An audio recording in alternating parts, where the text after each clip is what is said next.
যখন মাইয়েতকে কবরে শোয়ানো হয় তখন সে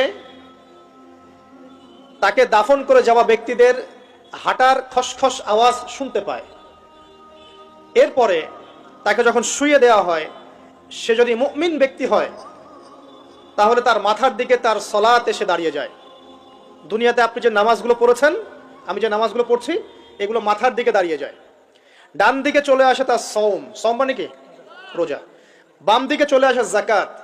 তারপরে পায়ের দিকে চলে আসবে তার আত্মীয়তার সম্পর্ক রক্ষার ইবাদত, তার এই যে অন্যান্য দান সদকা, তার নফল আমল, তার তাসবিহ তাহলিল, তার কোরআন তেলাওয়াত ইত্যাদি পায়ের দিকে চলে আসবে। এখানে একটা হাদিস এসেছে, সূরাতুল মুলক যে ব্যক্তি রাতের বেলা তেলাওয়াত করবে, কোন সূরা ভাই? তাবারাকাল্লাযী বিয়াদিহিল মুলক ওয়া হুয়া আলা কুল্লি শাইইন কাদির। এই সূরা যে ব্যক্তি রাতের বেলা করে তেলাওয়াত করবে, ইনশাআল্লাহ সূরা মুলকও কবরে তার সাথে থাকবে এবং কবর আযাব থেকে সূরা মুলক তাকে বাঁচাবে ইনশাআল্লাহ। আমি বুঝাচ্ছি যে কি অবস্থাটা হবে। এবার দুজন ফেরেশতা মাথার দিক থেকে আসবেন, আসতে চাইবেন, সালাত বলবে এখান দিয়ে আসা যাবে না, এদিক দিয়ে আসা যাবে না। ডান দিক দিয়ে আসতে চাইবেন, এদিক দিয়ে আসা যাবে না। বাম দিক দিয়ে আসতে চাইবেন, যাকাত বলবে এদিক দিয়ে আসা যাবে না। পায়ের দিক দিয়ে আসতে চাইবেন, আমলগুলো বলবে এদিক দিয়ে আসা যাবে না। তারপরেও তারা আসবেন, চোখগুলো হবে নীল এবং কালো বর্ণ, নীলাপ চোখের কালো। মুনকার নাকি? উঠে বসিয়ে দেওয়া হবে। এবার তিনটা প্রশ্ন। প্রথমে প্রশ্ন হচ্ছে কি? মান রব্বুক, তোমার রবকে? তখন মুমিন বান্দা বুক ফুলিয়ে বলবে রব্বি আল্লাহ, আমার রবকে আল্লাহ। পৃথিবীতে যে ব্যক্তি আল্লাহর সাথে শিরিক করে নাই, আল্লাহর তাওহীদের উপর থেকেছে এবং তার উপরে মৃত্যুবরণ করেছে, ইনশাআল্লাহ সে ব্যক্তি এর উত্তর নির্দ্বিধায় দিতে পারবে ইনশাআল্লাহ। আর দুনিয়াতে যে বা যারাই আল্লাহর সাথে শিরিক করবে, আল্লাহর সাথে শিরকের পাপে লিপ্ত হবে, ওই অবস্থায় মারা যাবে, তাওহীদের উপর থাকবে না, কোশ্চিন কালেও মান রব্বুক উত্তর দিতে পারবে না। তারপরে প্রশ্ন হয়ে যাবে ভাই দিনুক, তোমার দিন কি ছিল? মুমিন বান্দা উত্তর দিবে কি? দিন ইয়াল ইসলাম, আমার দিন ছিল ইসলাম। এখানে শুনে রাখেন, পৃথিবীতে যারা ইসলামকে পরিপূর্ণরূপে পালন করবে তারাই এই উত্তর দিতে পারবে ইনশাআল্লাহ। যারা ইসলামকে ঠাট্টা বিদ্রুপের হাসি তামাশার পাত্র বানিয়েছে, মন চাইলে কিছু করি, মন চাইলে কিছু করি না, সহজগুলো একটু আমল করি, বাকি কিছুর আমল ধারি না, হ্যাঁ, নামাজ পড়ি, সুদ ছাড়তে পারি না, ঠিক আছে, বছর বছর ওমরা করি, এদিকে ঘুষ দুর্নীতি ছাড়তে পারি না, ইসলামকে ঠাট্টা তামাশার পাত্র বানিয়েছে, এরা কোশ্চিন কালে উত্তর দিতে পারবে না মা দিনুক, দিনে পরিপূর্ণরূপে ইসলামে প্রবেশ করতে বলেছেন আল্লাহ রাব্বুল আলামিন। যারা পরিপূর্ণরূপে ইসলামে প্রবেশ করবে এবং ইসলামের প্রতিটা মৌলিক বিধান মেনে চলবে, ইনশাআল্লাহ তারা এর উত্তর দিতে পারবে। এরপরে আসবে তৃতীয় প্রশ্ন। নবী সাল্লাল্লাহু আলাইহি ওয়াসাল্লামকে দেখানো হবে।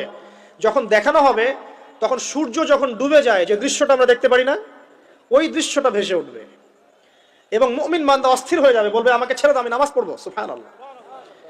কারণ তার কাছে মনে হবে যে আসরের ওয়াক্ত হয়ে গেছে, আসরের ওয়াক্ত হয়ে গেছে, আসরের ওয়াক্ত চলে যাচ্ছে, আমাকে নামাজ পড়তে হবে। চিন্তা করেছেন? ওই যে একটা হাদিস আছে না, যে 7 শ্রেণীর মানুষকে আল্লাহ রাব্বুল আলামিন আরশের ছায়া দিবেন। তার মধ্যে এক শ্রেণীর মানুষকে, যার অন্তর মসজিদের সাথে ঝুলে থাকে, তার মন মসজিদের সাথে ঝুলে ছিল, এই সূর্য ডুবে গেল বলে আমাকে ছেড়ে দাও, আমি নামাজ পড়তে যাব। তখন ফেরেশতারা বলবেন তোমাকে নামাজ পড়তে দেয়া হবে, তবে তার আগে তুমি এর উত্তর দাও। কি উত্তর? এই ব্যক্তির দিকে তাকাও। তখন নবী সাল্লাল্লাহু আলাইহি ওয়াসাল্লামকে দেখানো হবে, সাল্লাল্লাহু আলাইহি ওয়াসাল্লাম দরুদ পড়বেন। বলা হবে যে এই ব্যক্তির সম্পর্কে তোমার কি ধারণা? মান হাযা রাজুলু বুইসা ফীকুম, এই ব্যক্তি কে, যাকে তোমাদের কাছে পাঠানো হয়েছিল? মুমিন ব্যক্তি নির্দ্বিধায় বলে দিবে যে তিনি হচ্ছেন আমার নবী মুহাম্মদুর রাসূলুল্লাহ সাল্লাল্লাহু আলাইহি ওয়াসাল্লাম। দেখুন, পৃথিবীতে যে বা যারাই নবী সাল্লাল্লাহু আলাইহি ওয়াসাল্লামের সুন্নতের উপর আমল করবে, ইনশাআল্লাহ সে তার উত্তর দিতে পারবে। দুনিয়াতে যারা নবীর সুন্নতের 5 পয়সা পরোয়া করছে না, তার আদর্শের 5 পয়সা দাম দিচ্ছে না, তারা কোশ্চিন কালে উত্তর দিতে পারবে না। নাম হতে পারে আব্দুর রহমান, আব্দুর রহিম, নবীর সুন্নতের ধার ধারে না, তারা উত্তর দিতে পারবে না। তো নবীর সুন্নতের গুরুত্ব কত গভীর, এটা আমাদেরকে এখান থেকে বুঝতে হবে। তাই প্রিয় যুবক ভাইরা, মুসলিম ভাইরা, আমাদের জীবনটাকে নবীর আদর্শ এবং সুন্নতে ঢেলে সাজাতে হবে। সকাল থেকে সন্ধ্যা পর্যন্ত প্রতিটা কাজ করবো কার তরিকায়? রাসূলের তরিকায়। নামাজ পড়বো তার তরিকায়, রোজা, সিয়াম, হজ, জাকাত, আমল, মুআমালাত, আখলাক সব কার তরিকায়? নবী সাল্লাল্লাহু আলাইহি ওয়াসাল্লামের তরিকা অনুযায়ী ইনশাআল্লাহ। আল্লাহ পাক তৌফিক এনায়েত করুন, আমিন। এবার ফেরেশতা দুজন জিজ্ঞাসা করবেন অবাক হয়ে যে তুমি কিভাবে এটা জানলে, তুমি কিভাবে এই 3টা প্রশ্নের উত্তর দিতে পারলে? কারণ বেশিরভাগ মানুষ তো উত্তর দিতে পারবে না, বেশিরভাগ মানুষই এই উত্তর দিতে পারবে না। কারণ কিয়ামতের মাঠে 1999 জন মানুষ জাহান্নামে যাবে, নাউজুবিল্লাহ। তো এটা কঠিন পরীক্ষা। আল্লাহ রাসূল সাল্লাল্লাহু আলাইহি ওয়াসাল্লাম বলেছেন যে নিশ্চয়ই তোমাদেরকে এখানে পরীক্ষায় ফেলা হবে, আর তোমরা যদি এই পরীক্ষা জেনে তোমাদের মৃতদেরকে দাফন করা থেকে বিরত না থাকতে, তাহলে আমি তোমাদেরকে শুনিয়ে দিতাম কবরে কেমন পরীক্ষা হয়। মানে যদি আমরা শুনতে পারতাম যে কবরে কেমন পরীক্ষা হয়, আমরা ভয়ে আমাদের মৃতদেরকে দাফন পর্যন্ত করতাম না। এটা নবীজি বলছেন সাল্লাল্লাহু আলাইহি ওয়াসাল্লাম। তাকে জিজ্ঞাসা করা হবে যে তুমি কিভাবে জানলে এটা? বেশিরভাগ মানুষ তো পারে না উত্তর দিতে। তখন সেই ব্যক্তি বলে বসবে, সেই ব্যক্তি বলবে যে করাতু কিতাব আল্লাহ, আমি আল্লাহর কিতাব এই কোরআন পড়েছি।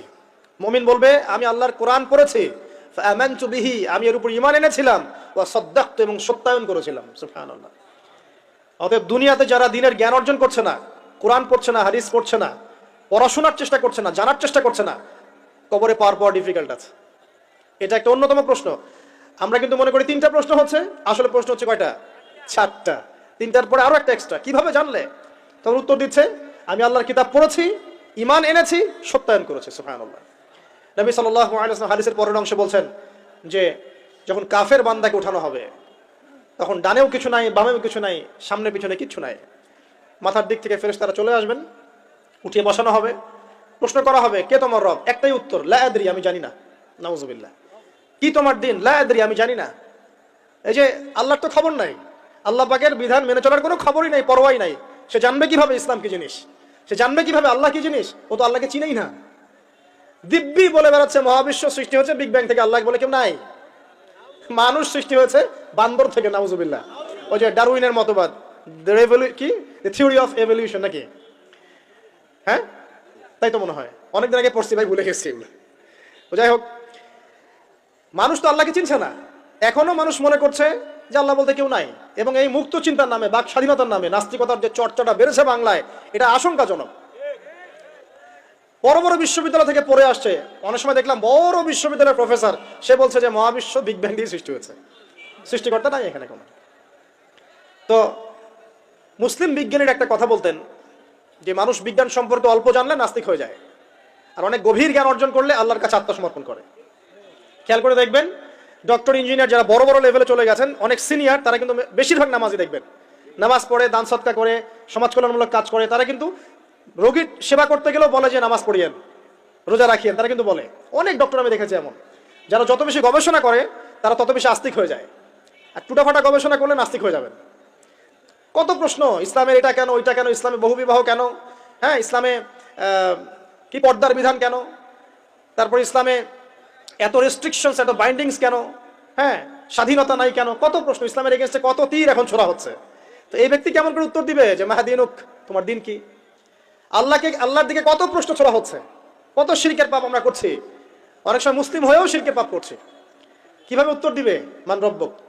3 নাম্বার প্রশ্ন যখন করা হবে এই ব্যক্তিকে, দেখো দেখি, সে বলবে যে আমি জানি না এই ব্যক্তিকে, তবে শুনেছিলাম, মানুষের মুখে শুনেছিলাম, মানুষ যা বলতো আমি তাই বলতাম।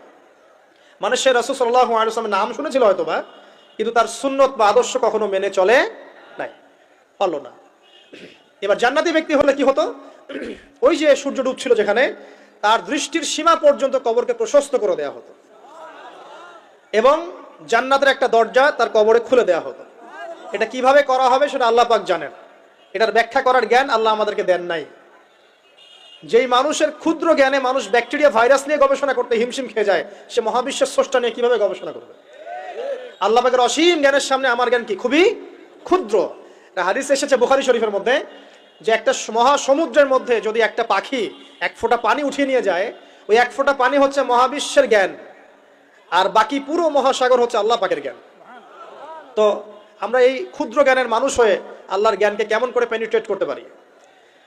তো আল্লাহ পাক জান্নাতের দরজাগুলো খুলে দিবেন, একটা দরজা খুলে দিবেন, সেখান থেকে বাতাস আসবে, সে জান্নাতের নাজ নেয়ামত উপভোগ করতে থাকবে, এবং তার রূহটাকে সবুজ রঙের পাখির আকৃতিতে জান্নাতে রেখে দেওয়া হবে। ইল্লিন মানে ওখানে জান্নাতের নিয়ামত সে পাবে। এটাকে বলা হয় দারুল বারজাখ বা বারজাখের জীবন। পাপী ব্যক্তি হলে জাহান্নামের দরজা খুলে দেওয়া হবে, আর জাহান্নামের সে আযাব ভোগ করতে থাকবে, এবং পুণ্যবান ব্যক্তি হলে জান্নাতের দরজা খুলে দেওয়া হবে, এবং এর নাজ নিয়ামত সে ভোগ করতে থাকবে। তখন তাকে বলা হবে এটা জান্নাতের সেই জায়গা যেখানে তুমি থাকবে। এটা দেখার সাথে সাথে, শোনার সাথে সাথে তার যে খুশি, উৎফুল্লতা আরো অনেক বেড়ে যাবে। এবং সে কি করবে জানেন? সে পৃথিবীতে ফিরে আসতে চাইবে। সে বলবে, আমাকে আমার পরিবারবর্গকে জানাতে দেন, আমাকে আমার পরিবারবর্গকে জানাতে দেন যে আমি ভালো আছি। তখন ফেরেশতারা তাকে বলবেন যে এটা সম্ভব না, তোমার এবং তাদের মাঝে দারুল বারজাক আছে, তুমি এটা ভেদ করে যেতে পারবে না। তখন তার আত্মাটাকে ইল্লিনে দেওয়া হবে, একটা সবুজ পাখির আকৃতিতে জান্নাতে ঘুরে বেড়াবে ইনশাআল্লাহ। আর যদি জাহান্নামী হয়, তাহলে যে বললাম, দরজা খুলে যাবে জাহান্নামের, মর্মান্তিক আযাব তার দিকে আসতে থাকবে, কবর সংকুচিত হয়ে আসবে এমন ভাবে যাতে তার বাম পাজর ডান পাজরের ভিতরে এইভাবে ঢুকে যাবে, নাউযুবিল্লাহ। এবং এই আযাব চলতে থাকবে ইলা ইয়াউমি ইউবআসুন, পুনরুত্থানের দিন পর্যন্ত।